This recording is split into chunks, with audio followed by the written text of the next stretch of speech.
Una excelente noche para todos. La Sociedad Científica Expedientes Médicos Medicina basada en la evidencia les da la bienvenida a una nueva edición del Programa Científico Nacional Internacional Urgencias y Medicina Interna enfocado en Neurología Capítulo 1, estructurado con un contenido claro y puntual de situaciones registradas potencialmente mortales al momento en que un paciente ingresa en los servicios de urgencias. Comenzamos este espacio dándole la bienvenida al Dr. José Mauricio Cárdenas Prieto, médico neurólogo clínico de la Universidad CES, quien nos estará compartiendo el tema del módulo 1 de Neurología en Urgencias, evaluación del paciente con alteración del grado de alertamiento. Doctor, de antemano, gracias por estar con nosotros y bienvenido a Expedientes Médicos. Muy buenas noches, mi nombre es José Mauricio Cárdenas, médico neurólogo de la Universidad CES. Vengo hablando acerca de la evaluación del paciente con alteración del grado de alertamiento. Para poder hablar de este tema, primero hay que hablar de qué es la conciencia. Hablamos de conciencia cuando estamos pleno conocimiento de sí mismo y de la relación de él y su entorno. Y para poder hablar completo de la conciencia hay que tener en cuenta dos componentes, el contenido y el grado de alertamiento. ¿Qué es el contenido? Es todas esas funciones corticales, todo lo que es la parte cognitiva y afectiva del paciente. Ahí tenemos en cuenta lo que es el lenguaje, lo que es la memoria, lo que es las praxias, todas esas funciones superiores de la persona. Y también tenemos el alertamiento, el grado de alertamiento, del cual depende el tallo cerebral del diencéfalo y el sistema reticular ascendente, el cual nos da el despertar. Cuando hay una alteración del contenido, hay una pérdida especialmente en la función de la conciencia, como ocurre en la enfermedad de Alzheimer o en otro tipo de demencias. Y el grado de alertamiento, como hay una pérdida del despertar, lo cual el típico ejemplo es el estado de coma. Hay varios términos que se utilizan para describir la alteración de la conciencia o el grado de alertamiento y tanto la alteración del contenido. De manera aguda tenemos lo que es la somnolencia, la obnubilación, el estupor, coma, el delirio y el loquerino, el síndrome de enclaustramiento. Y de baja forma subaguda y crónica tenemos lo que es el estado mínimo de conciencia, el estado vegetativo, la muerte encefálica, la demencia, la hipersomnia, la bulia, que es un estado más avanzado de la apatía, y un mutismo asíncrono. Comenzamos entonces con las alteraciones agudas.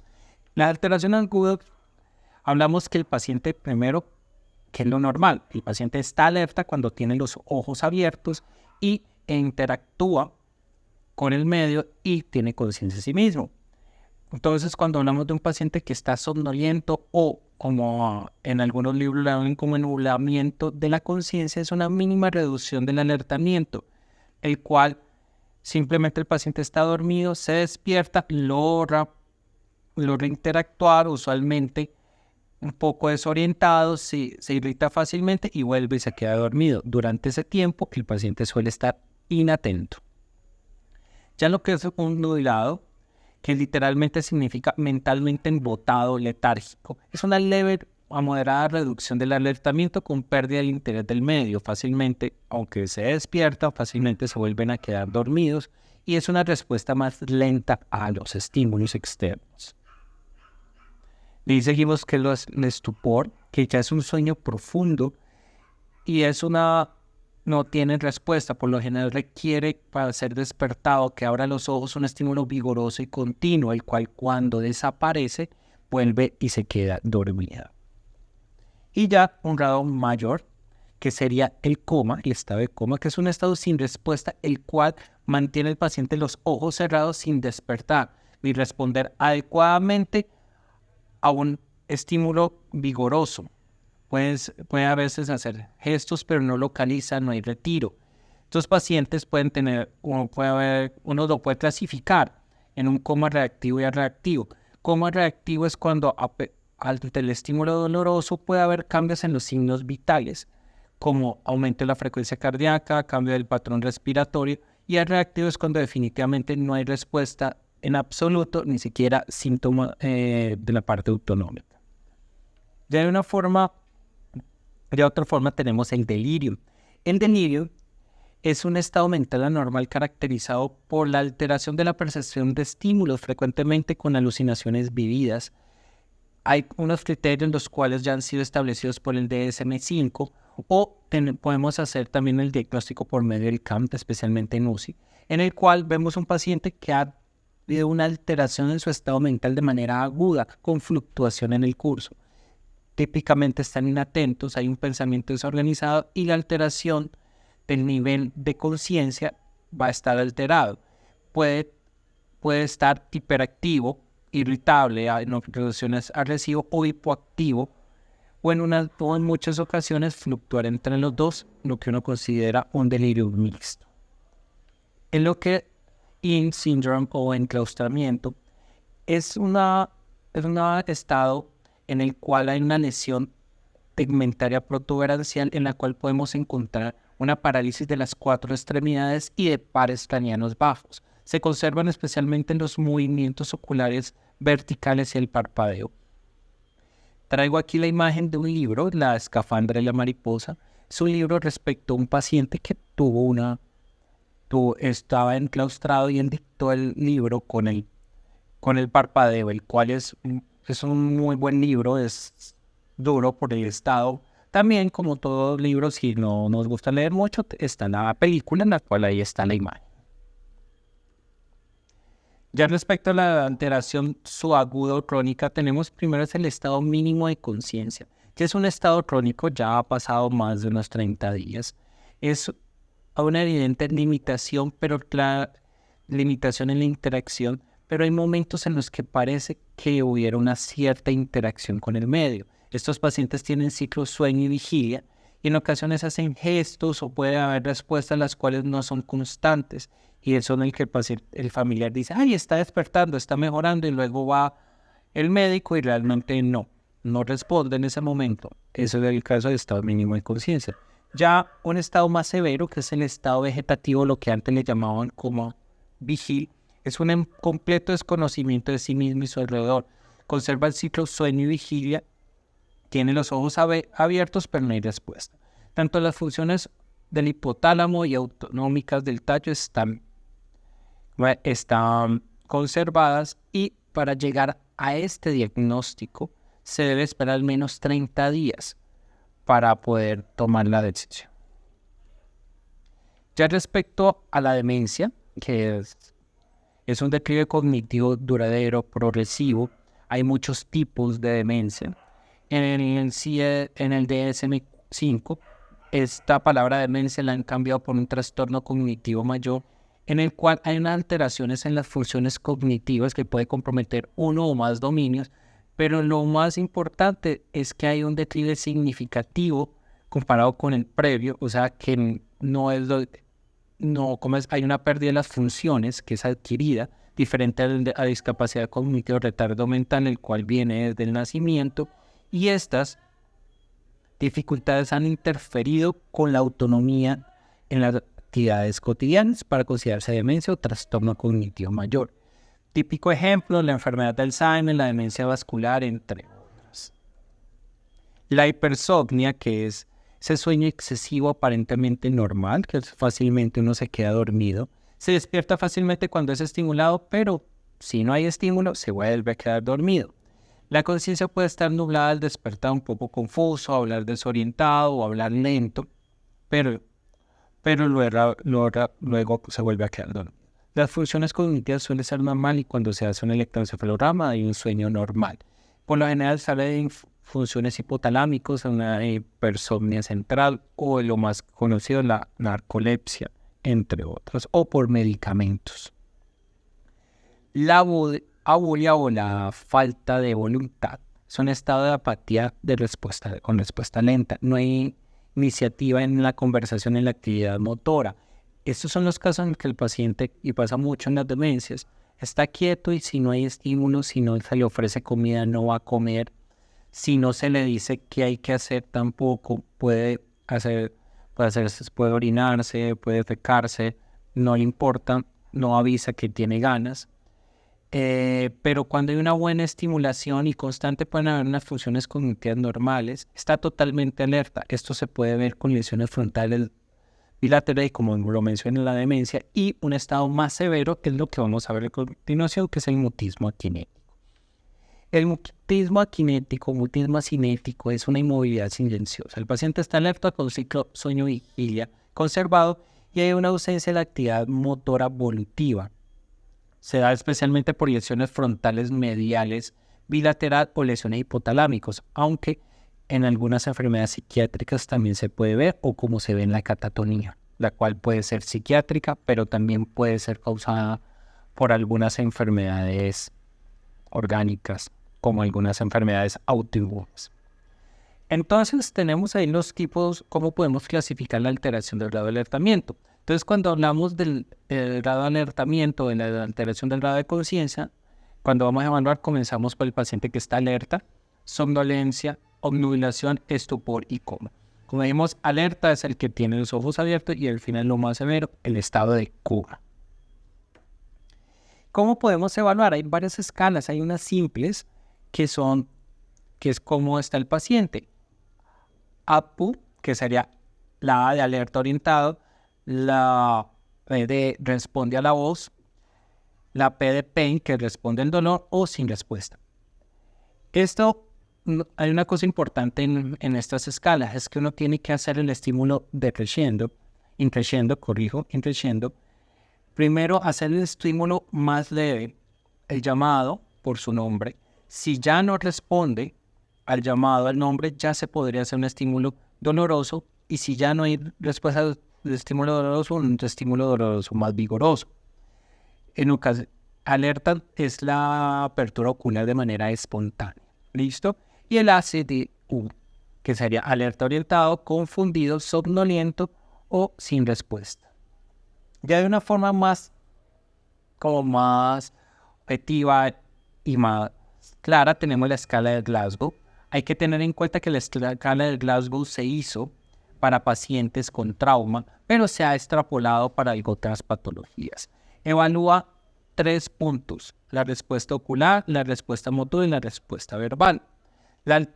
Lo cual nos va a dar un puntaje cuyo puntaje mayor es 15 y el menor es 3. No existe Glasgow de 0. Lo mínimo que va a poder puntuar son 3. Entonces tenemos la respuesta ocular, que es apertura ocular espontánea, apertura al comando verbal, apertura al dolor o no apertura ocular. En la respuesta motora tenemos obedece orden, localiza dolor, hay respuesta al dolor pero no lo localiza, respuesta flexora o extensora o no respuesta motora. Y la verbal tenemos orientado, confundido, inapropiado, incomprensible y no hay respuesta verbal. La alteración, uno dice alteración leve de 14 a 15, moderada 9 a 13 y severa de 3 a 8. Tenemos otra escala que es la escala de Ford, que es una escala que nos llena esa parte que el Glasgow no nos permite evaluar. El Glasgow nos deja al paciente en coma, pero de ahí a la muerte encefálica o qué está pasando en ese cerebro, especialmente en el tallo, no lo va a indicar.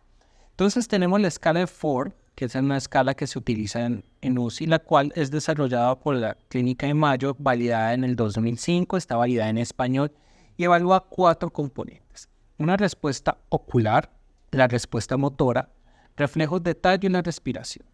Cuando comparamos el Glasgow versus el Ford, vemos que es más útil en pacientes intubados el Ford porque al no tener la respuesta verbal podemos evaluar los reflejos de tallo. Cuando no depende la respuesta verbal, o sea, el Ford no depende de la respuesta verbal, el paciente ya afásico, ya puntúa mal en el Glasgow o si está intubado, como lo mencionamos, y la evaluación de los reflejos de tallo en el patrón respiratorio, el cual podemos ver en la escala de Ford, ya que el patrón respiratorio también nos puede ayudar a saber qué está pasando con el paciente hasta la etiología de la alteración de la conciencia. Aquí simplemente mostrando la escala Ford, la primera, la respuesta ocular, párpados abiertos sin seguimiento, párpados cerrados, pero abre ante la voz fuerte, párpados cerrados, pero apertura de estímulo doloroso, y 0, no hay parpadeo y permanece cerrado ante estímulo. En la respuesta motora tenemos una respuesta ya de imitación en la cual puede hacer levantar el pulgar o empuñar o hacer el signo de la paz, luego localiza el dolor, respuesta flexora, extensora o no respuesta. Ya tenemos el PLAS, que es la parte de los reflejos de tallo, en el cual vamos a evaluar cada nivel como lo vamos a ver más adelante, evaluando entre pupilas, reflejo corneano y reflejo de la tos o carina. Y en la parte respiratoria tenemos los primeros 3, que son la respuesta sin ventilación mecánica, la respuesta regular, chain stop o irregular, y ya las últimas 2 son cuando ya están intubados, si está ventilando por encima de la frecuencia o cuando está totalmente entregado. El puntaje mayor es 16, alerta consciente, y puntaje menor es 0, que uno diría un coma reactivo sin reflejos de tallo, posiblemente una muerte encefálica. Entonces, vamos a evaluar el patrón respiratorio. La frecuencia respiratoria en reposo más o menos entre 14 por minuto. Se valora la frecuencia, la profundidad, sea hiperventilación, datos adicionales, cianosis, que la falta de oxígeno, o si está rojo cereza, la intoxicación por CO2. La oximetría en la reposición de oxígeno, la presencia o no de intubación o de ventilación mecánica. Simplemente como para recordarnos un poco de la fisiopatología respiratoria, hay que tener en cuenta que la respiración tiene un acto sensorio motor que integra la influencia del nivel cerebral con la médula espinal alta para dar la respuesta. Hay 2 tipos de control. Uno que es el metabólico, que son el oxígeno en el tejido y el equilibrio ácido-base, y la otra es el comportamental, que es la interacción entre tragar y la comunicación. Hay varias áreas que están ahí indicadas: la área neumotáxica, la área apnéusica, la área del control de la ritmicidad del bulbo, que está tanto en el centro inspiratorio y expiratorio. Entonces, normalmente la corteza y el hipotálamo mandan información a la protuberancia para dar la respuesta respiratoria, la cual a la área neumotáxica manda un estímulo negativo a los centros generadores del ritmo. La apnéusica manda una respuesta positiva hacia los generadores del rítmico, que puede ser en la parte dorsal en la inspiración y la ventral en la expiración, lo cual va a mandar la información al nervio frénico e intercostales para dar la respuesta de los músculos respiratorios y así la ventilación. Hay varios, como lo vimos, varios centros que pueden darnos información. El que habíamos hablado metabólico, que está en los quimiorreceptores, el seno carotidio, y está el estiramiento pulmonar, lo cual también influye para la respuesta finalmente en la ventilación. ¿Cuáles son los patrones respiratorios que tenemos? Tenemos la apnea poshiperventilación, que es sana. La hiperventilación disminuye el CO2, la frecuencia respiratoria continúa normal, pero menos volumen. Y así el CO2 retorna a su normalidad. Pacientes con insuficiencia metabólica, lesión difusa del cerebro anterior o frontal bilateral pueden hacer este patrón. El chain stop, que es un patrón respiratorio con fases de hipernea con alteración regular en apnea. Nos puede hablar de daño difuso en el cerebro anterior o toda la parte frontal, pero especialmente uno lo ve en alteración en encefalopatías metabólicas como la urémica, la hepática, entre otras. La hiperventilación neurogénica central, que es el coma hepático, sepsis, acidosis metabólica, y es especialmente por la dilatación de los núcleos parabranquiales. Por lo general son lesiones mesencefálicas inferiores al acueducto de Silvo, la protuberancia superior ventral al cuarto ventrículo. La apnéusica o la apnesis, que son pausas respiratorias en plena inspiración. La pausa final de inspiración entre 2 a 3 segundos, alternándose final en la expiración. Raro en trastorno metabólico. Cuando hay una alteración de este tipo, uno debe pensar más en lesiones estructurales, especialmente en puente medial en la parte caudal. Y la respiración en clúster o en racimos son una respiración periódica, irregular y frecuente, tanto en la frecuencia y en la amplitud, con variables de pausa entre clúster y clúster. Por lo general, esto ya nos hablando de una lesión ya a nivel del bulbo, especialmente en la parte superior. Y finalmente la respiración atáxica, que es el jadeo o gasping, como lo llamamos, que es una respiración irregular, que ya es cuando hay una lesión del bulbo inferior, y se habla de lesiones de la formación reticular dorsomedial en el bulbo, o sea, ya se va a morir. Lo otro que evaluamos es la respuesta pupilar. ¿Qué es lo que vamos a ver? La respuesta a la luz y a la oscuridad. Normalmente, ante la luz hay una constricción de la pupila que se da por la respuesta parasimpática. Pero cuando hay luz, cuando hay oscuridad, las pupilas se dilatan, que eso da por una respuesta simpática. Entonces, el esfínter pupilar es controlado por el parasimpático, lo que va a hacer contracción a la luz y va a dar lo que nosotros llamamos como miosis. Y la dilatación pupilar, que se da por el simpático, que es la dilatación ante la oscuridad, lo que nos va a producir es midriasis. ¿Cómo evaluamos las pupilas? Observamos las pupilas ante la luz, el tamaño y la simetría para ver si hay anisocoria. Respuesta pupilar, tanto cuando hay la respuesta aferente o la respuesta deferente, que es cuando vamos a ver una alteración constante de una de las pupilas produciendo anisocoria.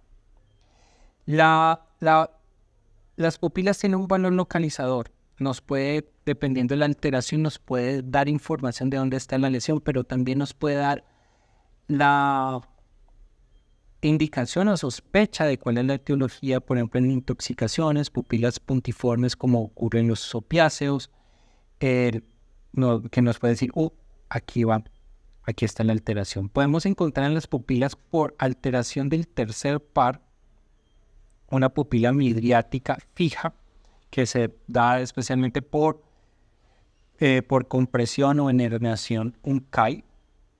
Las pupilas que están medias y fijas, que son por lesiones mesencefálicas, o las pupilas pontinas puntiformes, que son por lesiones en protuberancia. Estas son muy parecidas a las que ocurren en intoxicación por opiáceos.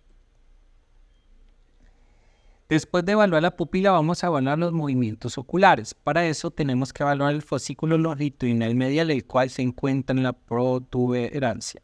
Son fibras de sustancia blancas en el tallo ventral al cuarto ventrículo, bulbo protuberancia y al acueducto de Silvio. Estos van a hacer una coordinación de la mirada horizontal y vertical, o sea, y torsional, lo que es la mirada conjugada de los ojos. ¿Cómo lo podemos evaluar? Con el reflejo oculogiro, que simplemente vamos a girar la cabeza, tanto lo podemos hacer de derecha a izquierda, de arriba a abajo, y ver la respuesta. ¿Qué es lo que nos está evaluando esto? La integridad del fascículo longitudinal medial. Cuando los ojos se quedan quietos, es lo que llamamos ojos de muñeca, que es cuando ya hay una disfunción de esto. La respuesta vestibulocular calórica es buscar esta respuesta ocular, pero utilizando estímulo calórico. Que lo que se hace es, previa autoscopia, se va a infundir líquido en un oído y luego a los 5 minutos en el otro. Por lo general puede ser frío o caliente, dependiendo de la respuesta. Es más fácil con agua fría, alrededor de 10 cc, y vemos la respuesta. Cuando es respuesta al agua fría, la fase lenta va hacia la aplicación y la fase rápida se aleja de la aplicación. Como dicen por ahí, el agua fría, los ojos le huyen al agua fría. En cambio, el agua caliente es al contrario. La fase lenta va en contra, alejándose de la aplicación, y la respuesta rápida va hacia la aplicación. O sea, los ojos les gusta el agua caliente porque es más tibia y más rica. Respecto al reflejo corneano, no miren mucho esa imagen porque ahí estaríamos metiendo un objeto completo en el ojo. Por lo general se tiene que hacer en la unión limboescleral, lo cual vamos a evaluar puede ser con un algodón, un copito, el cierre del ojo ante este estímulo. ¿Qué es lo que vamos a evaluar? Tanto el trigémino como vía aferente y el facial como vía eferente. Entonces estaríamos evaluando protuberancia por medio de este reflejo. Ya lo otro que evaluamos es la respuesta motora. ¿Qué es lo que vamos a evaluar? La mejor respuesta que obtengamos ante el estímulo sensitivo, que puede haber una respuesta o la adecuada o inadecuada. ¿Cómo es la respuesta adecuada? Intenta escapar al estímulo, empuja el estímulo, trata de evitarlo, acompaña el gesto. Hay que en ocasiones repetir el estímulo para ver si es el intento de retiro o es una respuesta estereotipada, lo cual no sería adecuado. Entre las respuestas de retiro estereotipado, la respuesta no responde a la naturaleza del estímulo. Por ejemplo, hacemos presión en el tórax y el paciente extiende la mano derecha. Lo ideal es que fuera a buscar para retirar el dolor.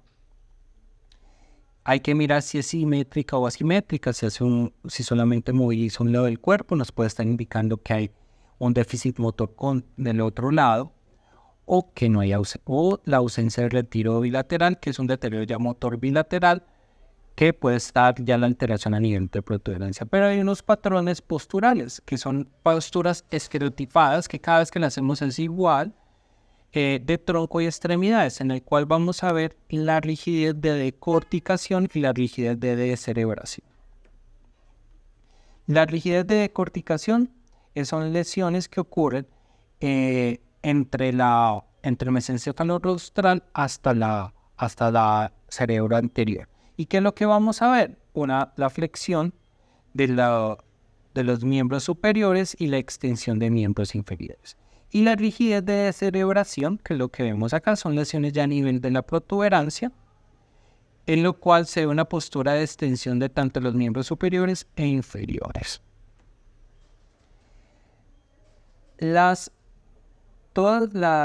Ahí después de haber evaluado, tenemos que ver qué ha causado esta alteración del radioalertamiento. Ya tenemos el paciente que identificamos qué tipo de alteración tenía el radioalertamiento, clasificamos si era un coma, estupor, evaluamos bien el sistema nervioso en una evaluación motora completa, y si tenía alteración severa del radioalertamiento, todo lo que fueron los reflejos de tallo para identificar si había una lesión o qué tan profunda está la alteración. Pero, ¿qué puede causarnos alteración del radioalertamiento? Porque hemos visto pacientes con lesiones a nivel del sistema nervioso central y no tiene alteración del radioalertamiento. Muchos hemos visto un ACV extenso y el paciente está alerta pero hemipléjico. Entonces, para que haya alteración del radioalertamiento debe estar alterado el SARA en sus diferentes niveles. Primero, lesión difusa de los hemisferios, lo cual ocurre, por ejemplo, en encefalopatía hipóxico-isquémica, pero también en encefalopatías metabólicas, tipo encefalopatía hepática, urémica, o en algunos tóxicos por medicamentos o intoxicación o drogas de abuso. La lesión en diencéfalo, o sea, en el tálamo bilateral o en hipotálamo, eso puede ocurrir por tumores que estén comprimiendo la hidrocefalia, o en casos del ACV del tálamo bilateral, o que ocurre en la trombosis o en la oclusión mejor del tope basilar. También en la región paramediana del mesencéfalo superior y diencéfalo caudal. Eso también ocurre por trombosis en la arteria basilar. Ya lesiones un poco más abajo, que en el mesencéfalo tegmentario paramediano bajo, también por lesiones estructurales que pueden ser vasculares, o lesiones protuberanciales altas, que también pueden ser por tumores, lesiones desminimizantes, entre otros. Sí. Para poder hablar o ya terminar respecto al enfoque de estos pacientes después de haber identificado la alteración que tiene el radioalertamiento, haberlo evaluado, es importante tocar un tema que es la parte de la encefalopatía. Porque ¿qué es la encefalopatía? Es una rápida alteración de las funciones cognitivas y funcionales, lo cual puede ser por alteraciones funcionales o estructurales del cerebro.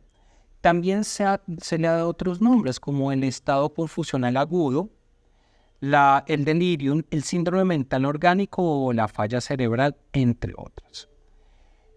¿De dónde viene esta palabra encefalopatía? Del griego encéfalo, que es cerebro, y patos, que es sufrimiento. Algunos autores dicen que el delirium es un subtipo de encefalopatía, otros lo clasifican aparte, finalmente, y uno puede clasificar la encefalopatía según el tiempo de evolución. Puede ser hiperagudo, que el cual es súbito de instauración aguda de segundos a minutos. Esto ocurre especialmente en las lesiones vasculares. El agudo en horas o días, que puede pasar en causas metabólicas, como en la encefalopatía hepática urémica, o su aguda semanas a meses. Aquí tenemos muchas causas de encefalopatía, como mencionamos, la vascular, trauma, neoplasias, las mismas crisis o el estatus epiléptico, falla orgánica, lo que es la encefalopatía hipóxico-isquémica, insuficiencia respiratoria, encefalopatía hepática y urémica, alteración hidroelectrolíticas, alteraciones endocrinológicas, inflamaciones autoinmunes. Son múltiples las causas y a veces uno pregunta, pero entonces ¿yo qué le voy a buscar? ¿Qué es lo que le causa la encefalopatía a estos pacientes? Entonces nos podemos guiar por el tiempo de instauración. Entonces habíamos hablado que hiperaguda era todo lo que era en cuestión de minutos, segundos. Tenemos hiperagudo, lo que es todo lo vascular, las crisis convulsivas, el trauma o algo sistémico como lo que es la encefalopatía hipertensiva, la cual se instaura de manera hiperaguda.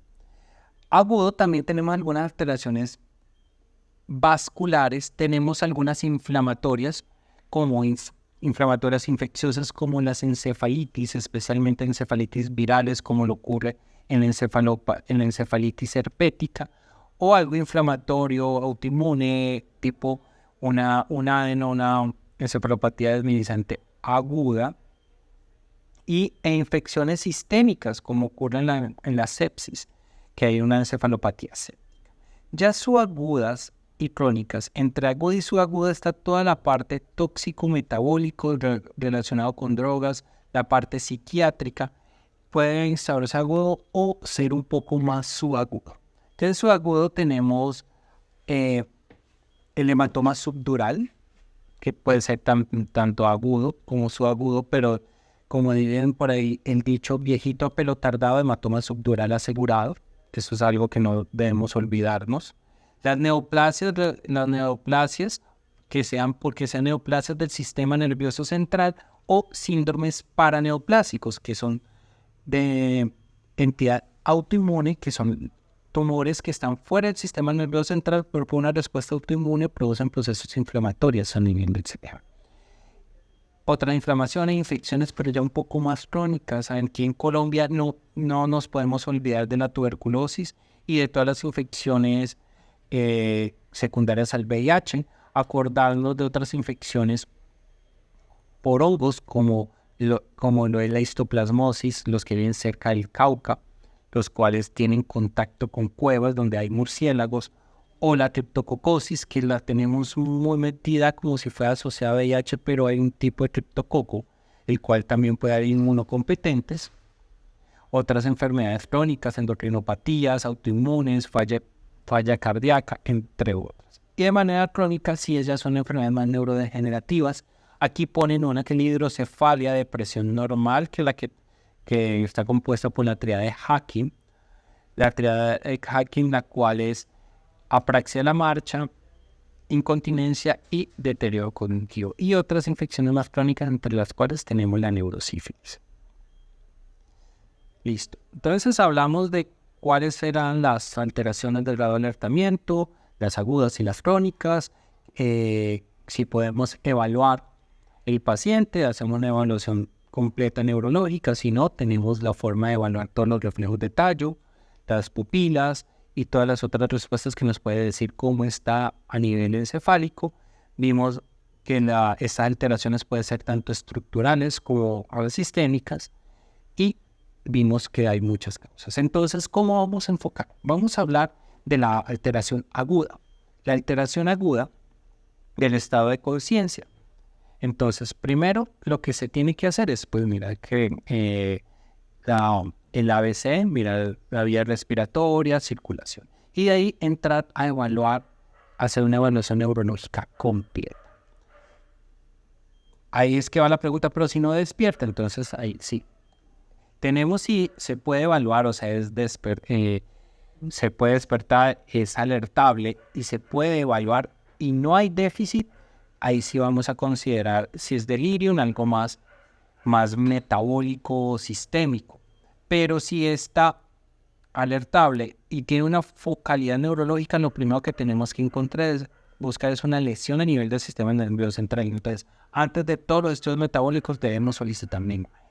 Pero cuando no se logra despertar, hacemos la evaluación completa de reflejos de tallo. Reflejos de tallo en ese momento que no encontramos reflejos de tallo adecuados o no hay localización en la respuesta motora, es el paciente que está totalmente inconsciente y en estos vamos a evaluar todos, tanto lo sistémico, metabólico como la lesión estructural. Entonces, en el que no tenía focalidad, se considera pues un delirium o una encefalopatía. Se hace el score para ver si es un delirium y ahí buscamos todo lo sistémico. No olvidar la parte metabólica, encefalopatía hepática, urémica, alteraciones hidroelectrolíticos, etcétera, y se daría el manejo adecuado. Si ya cuando se interroga se da cuenta que hay una alteración más crónica, ya buscar causas si es una demencia que descompensó, psicosis, depresión. ¿Listo? Pero si el paciente está totalmente inconsciente, pues ahí sí miramos también vía aérea, si requiere intubarlo o no intubarlo, proteger vía aérea. Entonces ahí ya estaríamos en la evaluación del paciente en coma. Esa evaluación del paciente en coma es lo que hablamos ahora. Reflejos de tallo, respuesta motora y los patrones respiratorios. Ahí inmediatamente, algo que no nos puede olvidar de esos pacientes es la glucosa. Se evalúa electrolitos, hemograma, función hepática, función renal, tóxicos, entre otros. Y además solicita una imagen urgente para evaluar la parte estructural, ya que no hay forma de focalizar. Si en la tomografía hay una lesión con síntomas de herniación cerebral o incremento de la presión intracraneana, pues haremos las respectivas medidas, las hiperventilación, manitol, tiopental, las cuales se ven más en UCI. Y si no hay signos de herniación, es tratar las diferentes causas.